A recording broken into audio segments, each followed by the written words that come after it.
Então, pessoal, vamos para a nossa videoaula 12, 12ª, né? Onde nós vamos tratar da operacionalidade da política monetária e a determinação da taxa de juros. Então, como já está dito ali pelo título, né? A, o objetivo aqui é menos teórico e mais operacional. Então, como que funciona a política monetária em seus termos operacionais, tá? Então, os textos que eu já passei para vocês são esses mesmos.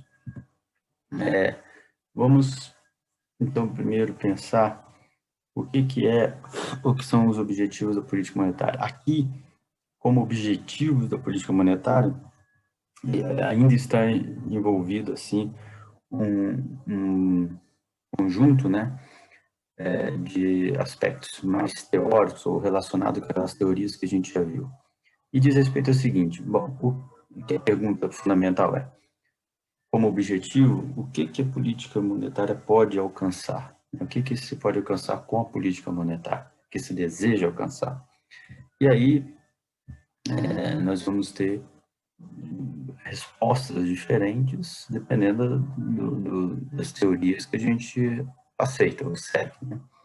Então, a gente viu lá, por exemplo, né, o Friedman dizendo que o que a política monetária não consegue alcançar. Então, o Friedman, por exemplo, não é possível ter como meta de política monetária uma determinada taxa de desemprego. Então, mas de uma maneira ampla, né, o que os teóricos acreditam que as teorias, né, acreditam que a política monetária deve ter como objetivo? Então, uma determinada taxa de inflação, por exemplo, o modelo do Witzel, né, a política monetária seria um instrumento para a inflação. Alguns acreditam que a política monetária tem efeito sobre a taxa de crescimento econômico, outros acreditam que tem efeito sobre a taxa de desemprego, outros pensam que a política monetária ela tem um objetivo mais amplo para a estabilidade do sistema financeiro e, eventualmente, outros pensam outras coisas, né?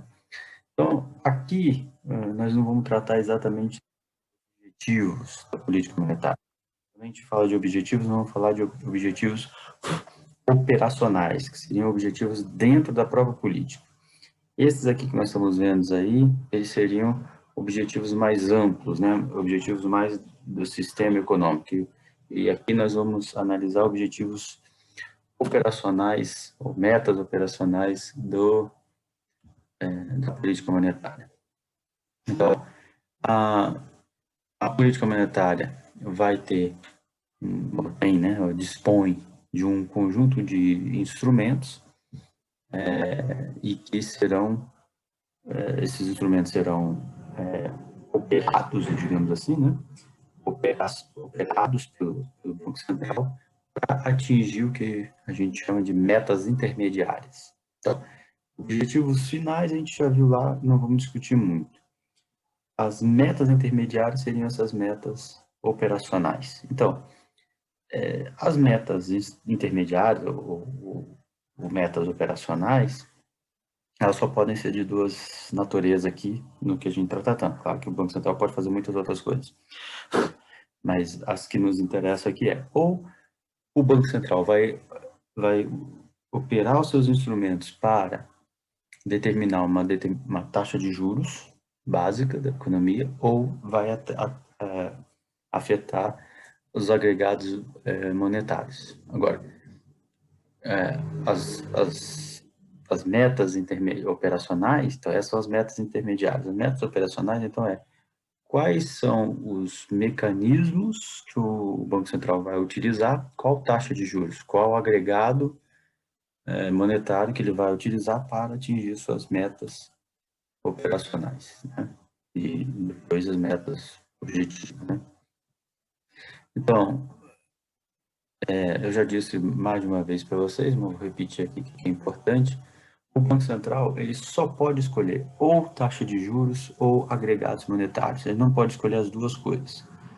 O Banco Central é um monopolista no mercado de reservas bancárias, quer dizer, só ele pode ofertar reservas bancárias, criar reservas bancárias, né? Ofertar não, os bancos podem ter reservas, um ofertar para o outro, mas só o Banco Central pode criar reservas novas. Então, ele é um monopolista nesse mercado. Como todo monopolista em qualquer mercado, ou ele determina um preço, que no caso aqui é a taxa de juros, e ao determinar o preço, ele aceita, ele satisfaz toda a demanda àquele preço, ou ele determina a quantidade que vai ofertar e deixa que a demanda determine o nível de preço. Então, o Banco Central tem que definir uma das duas metas, né, intermediárias.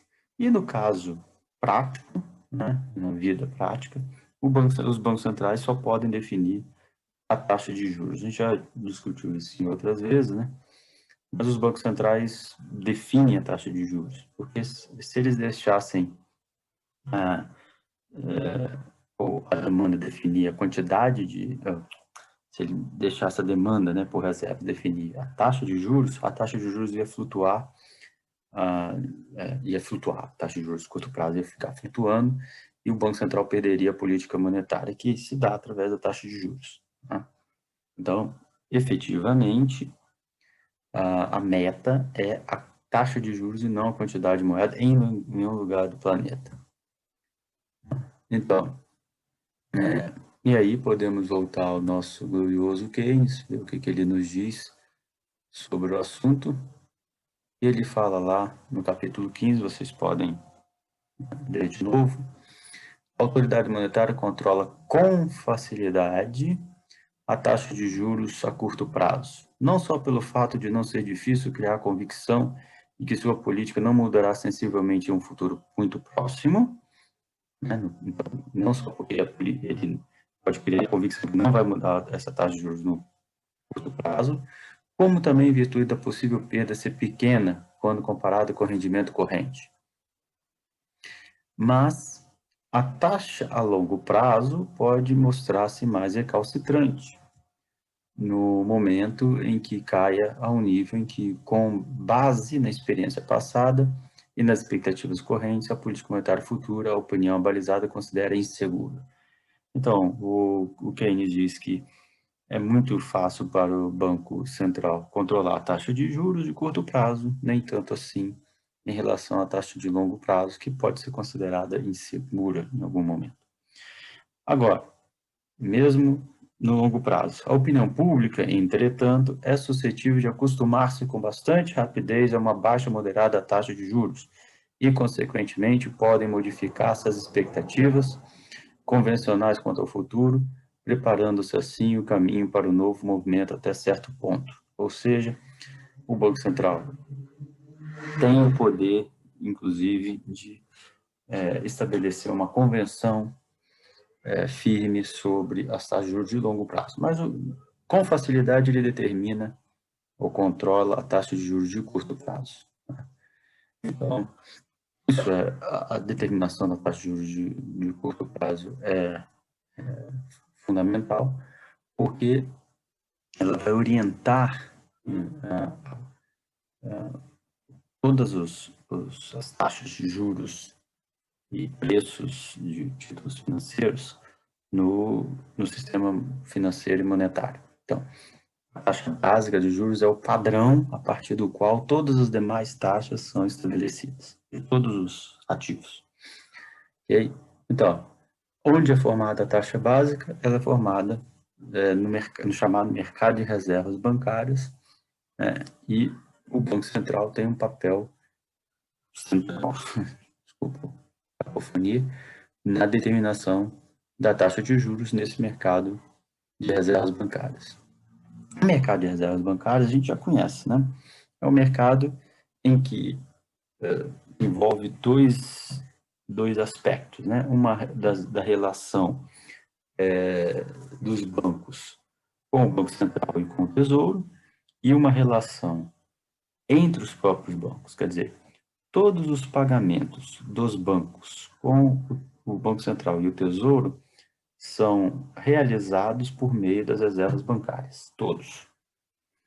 E todos os pagamentos entre os bancos são realizados também com reservas bancárias. Então, esse mercado, digamos assim, de pagamentos, de empréstimos entre essas três instâncias, né, bancos, Banco Central e Tesouro, é que forma aquilo que se chama mercado de reservas bancárias. Então, a gente já viu isso, por exemplo, quando alguém vai fazer um pagamento de tributos ao Tesouro, o banco debita a conta corrente, né, do cliente, que está pagando o tributo, e transfere reservas lá do que ele possui no Banco Central para a conta de depósito do Tesouro no Banco Central. Então, é aí que se forma, nesse mercado de reserva que se forma a taxa de juros básica da economia. Então, a taxa de juros básica de curto prazo. Então, a determinação da taxa de juros de curto prazo determina um caminho, né, para as taxas de juros de longo prazo, na linha do que o Keynes falou ali, como a gente viu.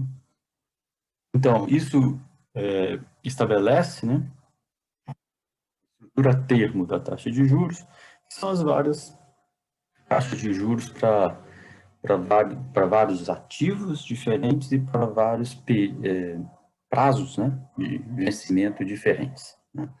Então, os vários ativos e os vários a taxa de juros dos vários ativos nos vários prazos de vencimento dos títulos vai sua taxa e seu preço vai depender, né, da liquidez associada, dos riscos associados a esses ativos vis-à-vis ao padrão estabelecido pela taxa básica de juros do Banco Central. Então, seria algo mais ou menos assim, os títulos, rendimentos do título público, seria a taxa básica, e o rendimento dos demais títulos. Então, eles mantêm uma relação com os títulos públicos. Então, se essa curva, que é definida basicamente pela taxa de juros definida pelo Banco Central, se essa curva se modificar, subir ou descer, os rendimentos do título público sobem ou descem. Não necessariamente a mesma proporção, mas a tendência é essa. Mais à frente a gente vai ver, né, nos modelos KPM como que isso é importante.